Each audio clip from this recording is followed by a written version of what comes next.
பர்திமேயு சுவிசேஷ ஊழியங்கள் வழங்கும் நற்செய்தி நேரம். தேவ செய்தி பாஸ்டர் ஆர். அகஸ்டின். இந்த நாளில் உங்களோடு நான் பேசி வருகிறேன். காத்து கொள்ள வேண்டும். காத்து கொள்ளாமல் போனவர்கள் இந்த வேதத்தில் ஏராளம். எப்பேற்பட்ட மனுஷன் கூட சில நேரத்தில் தன்னை காத்து கொள்ள முடியவில்லை. அதனால தான் யோபு 32:9 வாசிக்கிறோம், பெரியோர் எல்லாம் ஞானிகள் அல்ல, முதியவர்கள் எல்லாம் நீதியை அறிந்தவர்களும் அல்ல.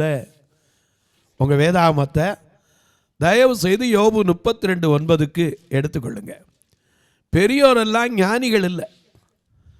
ஏன்னா இன்னைக்கு எல்லாரும் பெரியவங்க வந்துடும், வயசு கடந்துருது. ஆனால் எத்தனை பேர் தங்களுடைய வாழ்க்கையை காத்து கொண்டவர்கள்? இந்த வேதத்தில் காத்து கொள்ளாமல் போனவர்களை குறித்து நாம் தியானிக்கலாம்.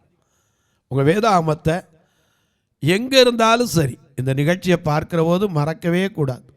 யோபுவின் புஸ்தகம் 32ஆம் அதிகாரம் 9ஆம் வசனத்தை எடுத்து வச்சுங்க. அப்படி எல்லாரும் தேடி எடுக்கிற வரைக்கும் நீங்களும் நானும் சேர்ந்து பாடுவோமா?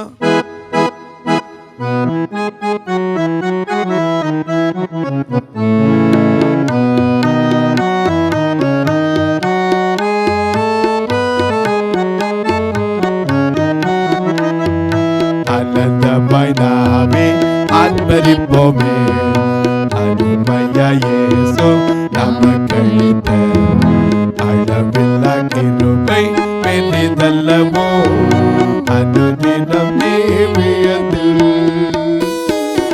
ஆனந்தமாய் நாமே ஆர்ப்பரிப்போமே, அருமையா இயேசு நமக்களித்த அளவில்லா கிருபை பெரிதல்லவோ, அனுதினம் தேவியதில். ஆத்துமமே என் முழு உள்ளமே உன்னத தேவனை ஸ்தோத்திரே, பொங்கிடுதே உள்ளத்திலே பேரன்பின் பெருவெள்ளமே. அல்லேலூயா, பொங்கிடுதே என் உள்ளத்திலே பேரன்பின் பெருவெள்ளமே.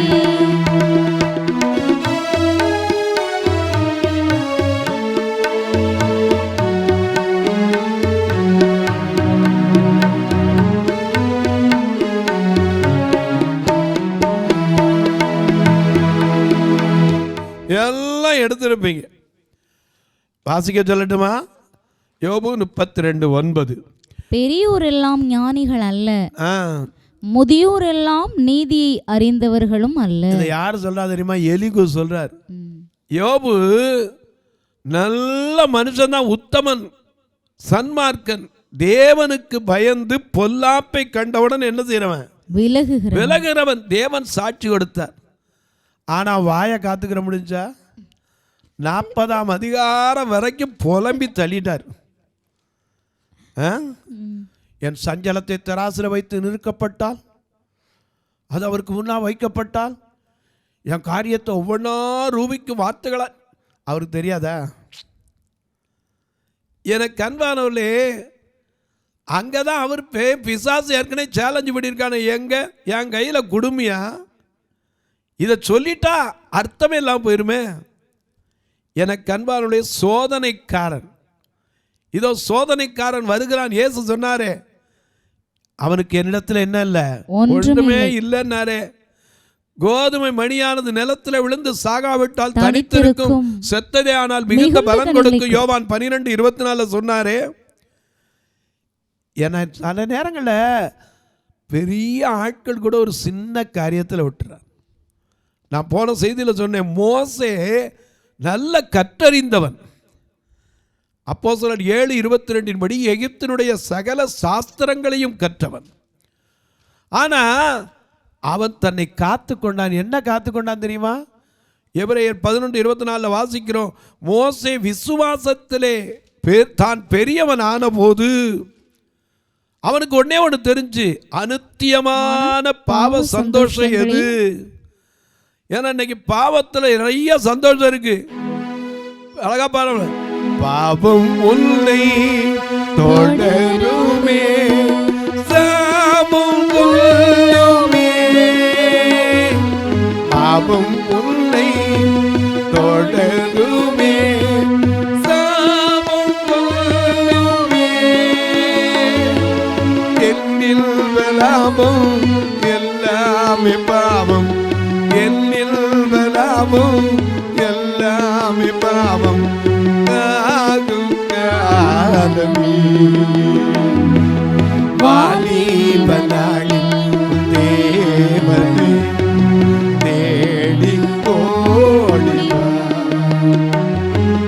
என்னில் லாபம் எல்லாமே பாவம். ஆகும் காலமே. எனக்கு அன்பார்களே, பாவத்தின் சம்பளம் மரணம். யாருக்கு தெரியாது? பாவம் செய்கிற ஆத்துமா சாகும். அப்பாவத்திலிருந்து நம்ம காத்துக்கொள்ள முடியுதா? தேவனால் பிறந்தவன் தன்னை காக்கிறான். யோபு உத்தமன் ஐயா, சாட்சி பெற்றவன் ஐயா. ஆனா அவனுடைய வார்த்தையை பாருங்க, அவனுக்கு இருந்த ஆசீர்வாதம் எவ்வளவு பாருங்க. அவர் புறப்படுறார். 6ஆம் அதிகாரத்தில் என்ன சொல்றார்? முதல் வசனத்திலிருந்து கொஞ்சம் வாசிக்க பார்ப்போம். யோபு பிரதியுத்தரமாக என் சஞ்சலம் நிறுக்கப்பட்டு. எப்படி? சஞ்சல வருத்த சோதனை நேரத்தில் தாங்கி நடத்துகிறவர் தான் இயேசு. நமக்கு தெரியுதில்ல, உன் சஞ்சலத்தை எல்லாம் அவர்கிட்ட சொல்லு. சஞ்சலத்தை ஊற்றி விட்டேன் உந்தன் பாதத்தில், சரியான பாதையில நடத்த வேண்டும் ஒரு பெண் பாடினாங்க. சஞ்சலம் மனித வாழ்க்கையில சஞ்சலங்கள் பெருகுகிறது. தாவீது கூட சொன்ன, என் சஞ்சலம் பெருகும் போது எனக்கு அன்பானவர்களே, வருத்தம் மண்ணிலிருந்து முளைக்கலை, தீங்கு புழுதியிலிருந்து உண்டாகலை. நான் சொல்லலை, யோபு 5:6 வாசிக்கிறோம். தீங்கு புழுதியிலிருந்து உண்டாகிறதில்லை, வருத்தம் மண்ணிலிருந்து பிறக்கிறது கிடையாது. அக்கினி பொறி மேலே பறக்கிறது போல மனுஷன் வருத்தம் அனுபவிக்கவே பிறந்திருக்கிறான். ஏன் இது தெரியுத? இப்ப அவர் சொல்றாரு, என்ன சொல்றாரு?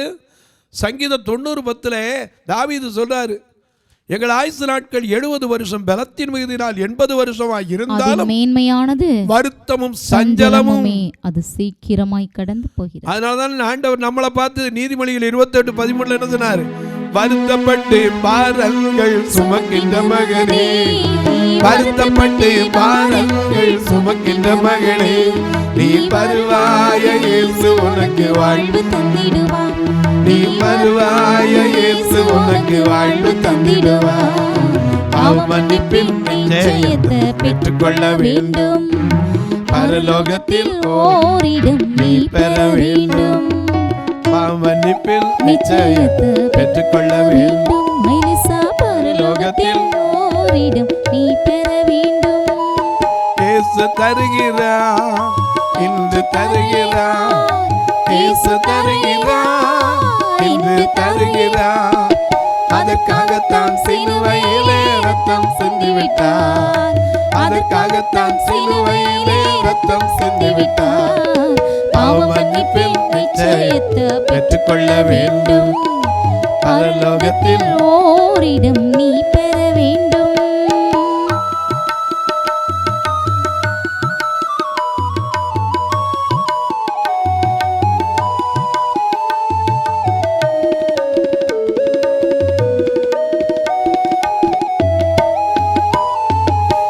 முதலாய் தேவனுக்கு உகந்ததை தேடு, முதலாய் தேவனுக்கு உகந்ததை தேடு.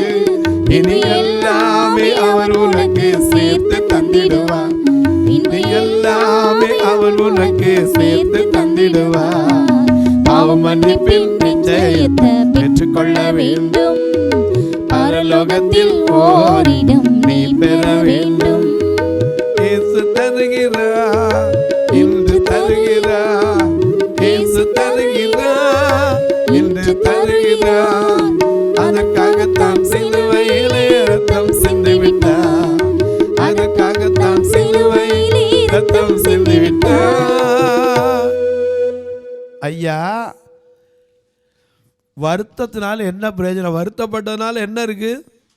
ஒன்றும் கிடையாது. கவலைப்படுகிற அந்த நாளே எவன் தன் சரீரத்தில் ஒரு முழத்தை கூட்ட முடியும். அதனாலதான் நீங்க ஒன்றுக்கும் கவலைப்படாமல் எல்லாவற்றையும் குறித்து கூடிய ஜெபத்தினாலே தேவனுக்கு தெரியப்படுத்துங்கள். அப்பொழுது எல்லா புத்திக்கும் மேலான தேவ சமாதானம் உங்கள் இருதயத்தின் சிந்தைகளை கிறிஸ்து இயேசுவுக்குள்ளாக காத்துக்கொள்ளும்.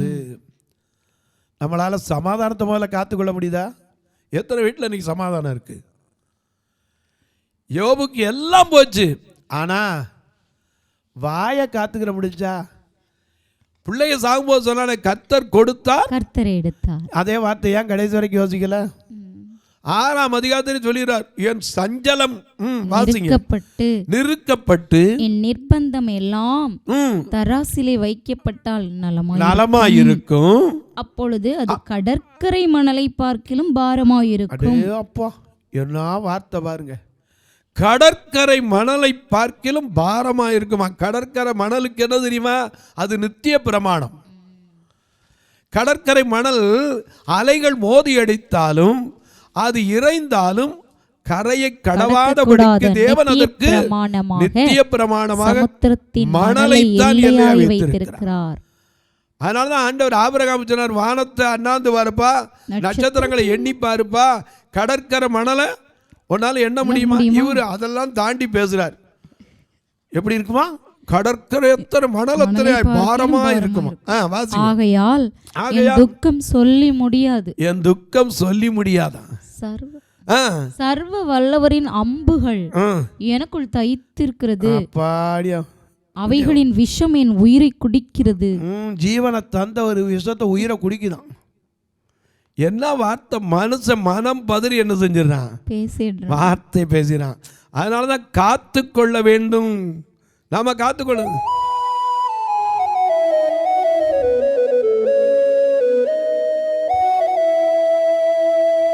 அல்லேலூயா.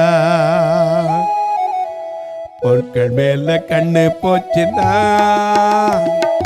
போச்சம்மா அபிஷேகம். ஆட்கள் மேல கண்ணு போச்சுன்னா அபிஷேகம். மேல கண்ணு போச்சுன்னா போச்சம்மா அபிஷேகம். ஆட்கள் மேல கண்ணு போச்சுன்னா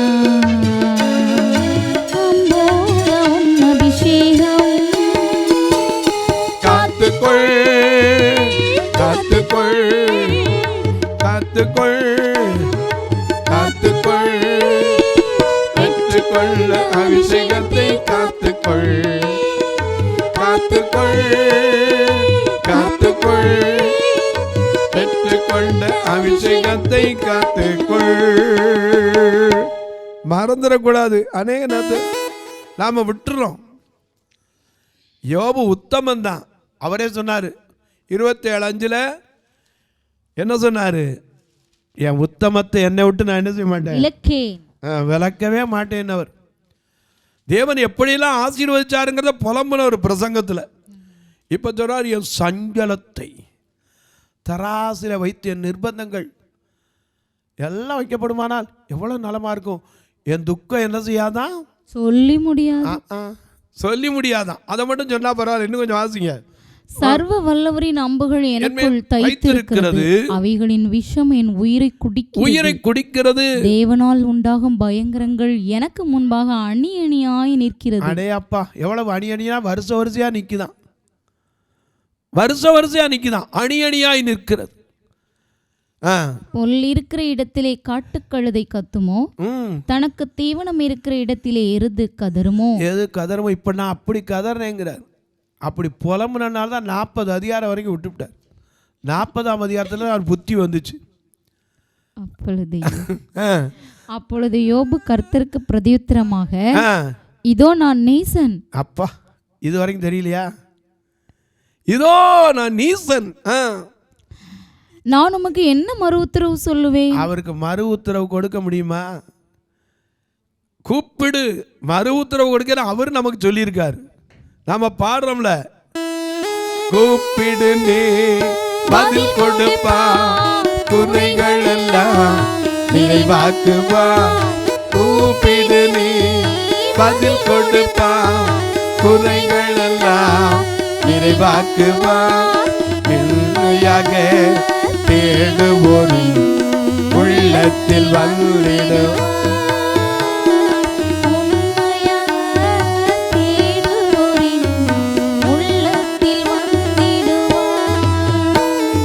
கொண்டாடுவோம் கொண்டாடுவோம் கொண்டாடுவோம் கொண்டாடுவோம், கவலைகள் மறந்து நாம் பாடுவோம், கவலைகள் மறந்து நாம் பாடுவோம்.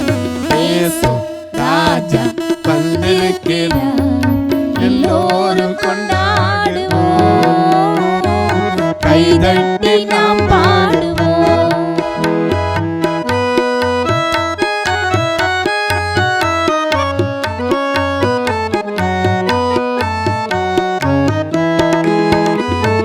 கண்ணீரெல்லாம் துடைத்திடுவார், கண்ணீரெல்லாம் துடைத்திடுவார், கரம் பிடித்து நடத்திடுவார்.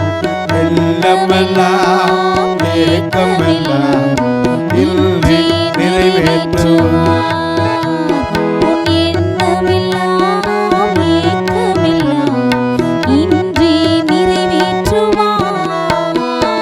கொண்டாடுவோம் கொண்டாடுவோம் கொண்டாடுவோம் கொண்டாடுவோம், கவலைகள் மறந்து நாம் பாடுவோம், கவலைகள் மறந்து நாம் பாடுவோம்.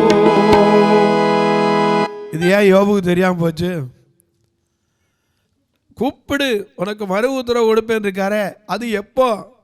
ஆபத்து நாளிலே என்னை நோக்கி கூப்பிடு, அப்பொழுது நான் உனக்கு மறு உத்தரவு கொடுத்து நீ அறியாததும் உன் அறிவு கெட்டாததுமான பெரிய காரியங்களை. ஆனா அதுக்கு முன்னாடி சில காரியத்தை செய்யணும். சங்கீதக்காரன் சொல்லியிருக்கார், பொருத்தனையை செலுத்தி ஸ்தோத்திர பலியிட்டு, நீ தேவனுக்கு ஸ்தோத்திர பலியிட்டு உன்னதமானவருக்கு உன் பொருத்தனைகளை செலுத்தி ஆபத்து காலத்தில் என்னை நோக்கி கூப்பிடணும். நிறைய பேர் பொருத்தனை ஒண்ணுவா செலுத்துறது கிடையாது, ஸ்தோத்திர பலியிடுறது கிடையாது. எப்ப தேவையோ ஆண்டவரே ஆபத்து உடனே வந்து பிடிச்சிடணும் கையை. அவர் தான் நம்ம வச்சாளா? அவர் தான் நம்ம வச்சாள், நாம அவர் வச்சாள் இல்லை. அவர் பார்த்து லேசாக அசைச்சாருன்னா பூமிக்குள்ளே போயிடும். அவர் பார்த்து தூக்குறாருன்னா எரேமியா போல உளையான சேட்டில் கிடந்தா கூட தூக்கி எடுத்துருவார். ஒவ்வொரு நிமிஷம் உள்ளே போய்கிட்டு இருந்த எரேமியாவுக்கு அன்றைக்கு ஒரு மனுஷன் போய் பேசினான். எபத்மலேக் போய் பேசினான். பேசின உடனே அங்கேருந்து 30 பேரை கூட்டிகிட்டு வந்து உளையான சேத்துலேருந்து நல்லா அவனுக்கு கயர் பட்டால் கூட காயம் பட்டுரும். அந்த அக்கிளில் பழம் புடவை, அந்த பழம் புடவையை துணியை வச்சுக்கப்பான்னு சொல்லி கயரை போட்டு அப்படியே தூக்கி விட்டார். நம்மளை எத்தனை உளையான சேட்டில் தூக்கியிருக்கா, நம்மளால் காத்துக்கொள்ள முடியுதா? நான் யோபு நினச்சி எனக்கு அதுதான் கொஞ்சம் கோபம் அவர் மேலே. இப்போ இருந்தால் நான் கேட்டேன், ஏன் இவ்வளோ உத்தமன் ஏன் அவசரப்பட்டு பேசினேன்? நினைத்த மாதிரிலாம் புலம்பிட்டார். சில நேரம் விசுவாச வார்த்தைகளை சொன்னார், ஆனால் எத்தனை சாபம் பண்ணார். என் மனைவி அடுத்த வீட்டில் மாவரப்பான்னாரு, என் கண்களோடு உடன்படிக்கை பண்ணின நான் ஒரு கன்னிகையோடு நினைப்பாய் இருப்பது எப்படின்னு கேட்டார். இத்தனை சொன்ன யோபு அவர் யாருங்கிறத அவர் இன்னும் புரிஞ்சுக்கிறான், புலம்பிட்டாரே. அவருக்கு எப்ப புரியுது தெரியுமா? 40ஆம் அதிகாரம் முதல் வசனத்துல கொஞ்சம் கர்த்தர் யோபுக்கு உத்தரமாக சர்வ வல்லவரோட வழக்காடி அவருக்கு புத்தி படிப்பிக்கிறவன் யார்? இது ஏன் தெரியாம போச்சு? அவருக்கு நம்ம புத்தி சொல்ல முடியுமா? ஏன்னா அவர் தான் நம்முடைய ஞானம். அதனால தானே பாடுறோம், உள்ளங்களை தேற்றரவாளரே, தேற்றிடுமே உள்ளங்களை தேற்றரவாளரே, ஆற்றிடுமே காயங்களை அபிஷேகத்தை ஆற்றிடுமே காயங்களை அபிஷேகத்தை அசைவாடும்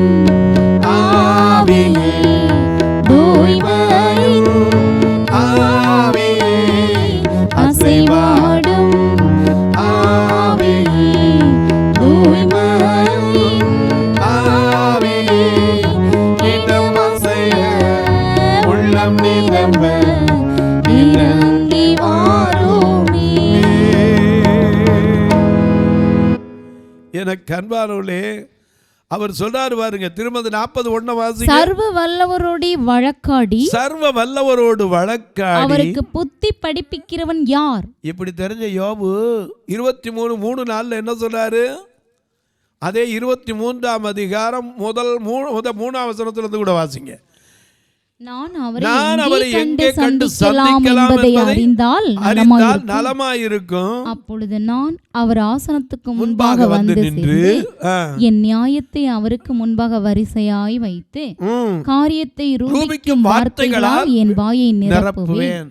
அவருடைய மறுமொழிகளை நான் அறிந்து அவர் எனக்கு சொல்வதை உணர்ந்து கொள்ளுவேன். இந்த புத்தி முதல்ல வராம என் சஞ்சலத்தை தராசுல வைக்கணும். என்னெல்லாம் வளர்னாரு.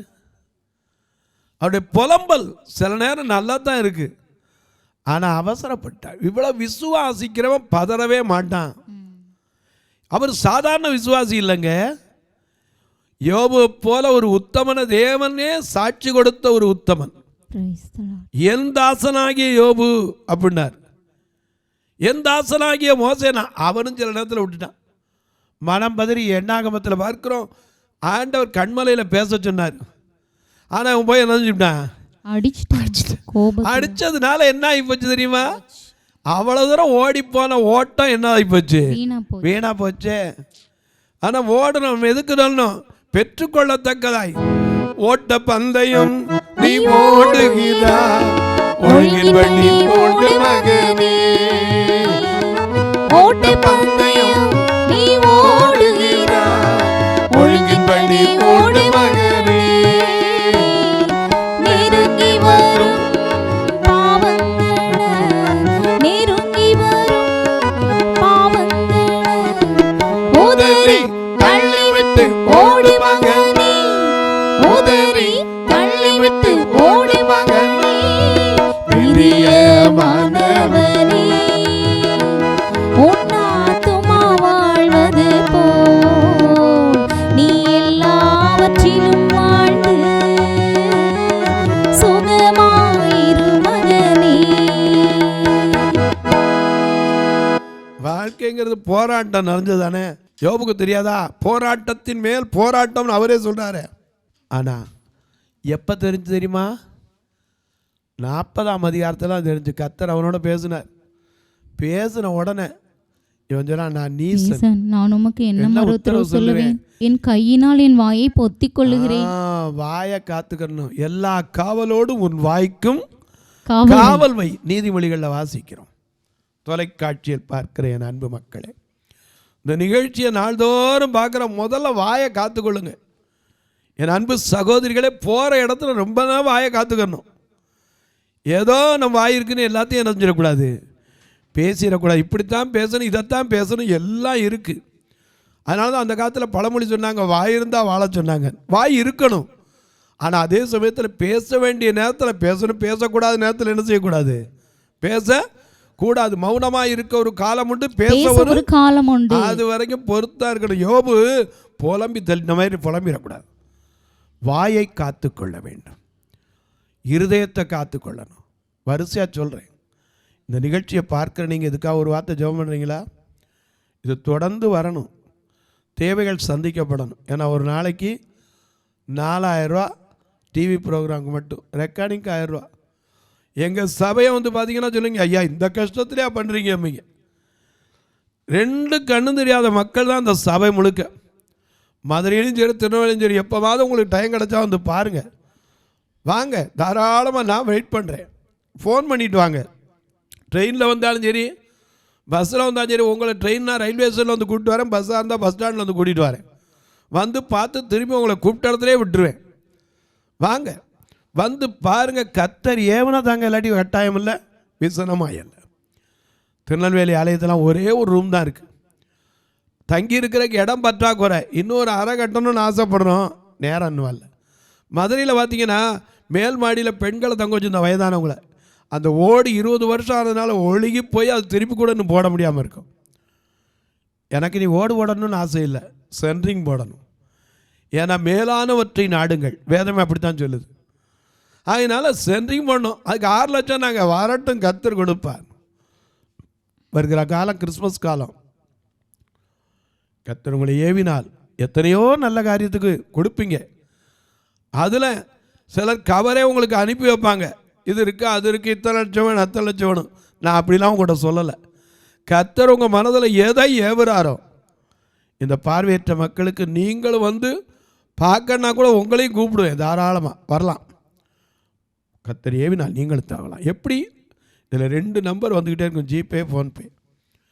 ஒருவேளை ஐயா நான் பில்லு வைக்கிறவங்க இதுக்கு எப்படி வழி அப்படின்னு கேட்டிங்கன்னா அதுக்கும் வழி இருக்குது, என்கிட்ட கேளுங்க, உங்களுக்கு சொல்லித்தரேன்.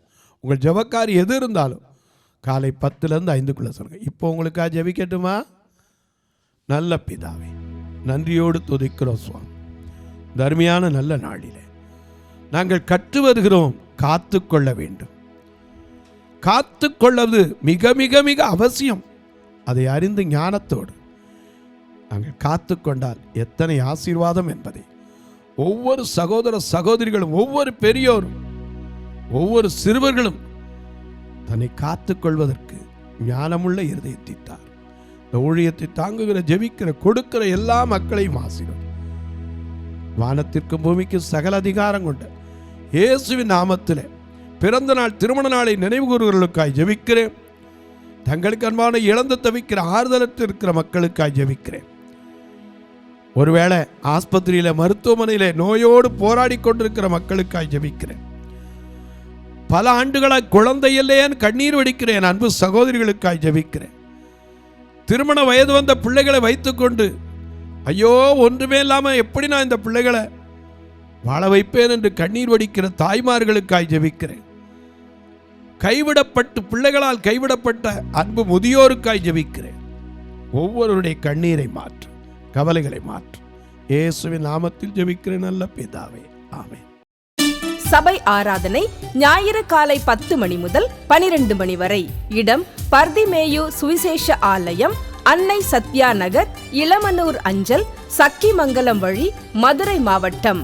பின்கோட் 625201 மற்றும் பர்திமேயு சுவிசேஷ ஜெப வீடு, flat number 107, Eden garden, Muthur, Tirunelveli. Pincode 627011. சிறப்பு உபவாச கூட்டம் ஒவ்வொரு மாதமும் 2வது சனிக்கிழமை காலை 10 மணி முதல் 1 மணி வரை நாகர்கோவில் YMCA ஹாலில் வைத்து நடைபெறுகிறது.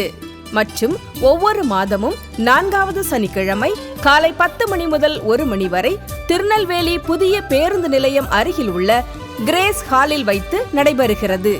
எங்கள் எல்லா ஆராதனைகளிலும் கலந்து கொண்டு தேவனை மகிமைப்படுத்த அன்பாய் அழைக்கிறோம்.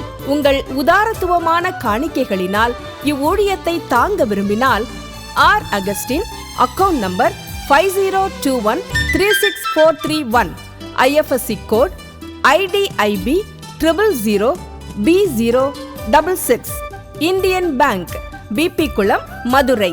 ஜிபே நம்பர் 98421819117, BGM மினிஸ்ட்ரீஸ் மற்றும் 9442559772, பிளைண்ட் மினிஸ்ட்ரீஸ் அகஸ்டின். உங்கள் தொடர்புக்கு பாஸ்டர் R. அகஸ்டின், பர்திமேயு சுவிசேஷ ஊழியங்கள், நாகமலை, புதுக்கோட்டை, மதுரை 625019. தொலைபேசி எண்கள் 9842181917 மற்றும் 9442559772. கர்த்தர் தாமே உங்களை ஆசீர்வதிப்பாராக.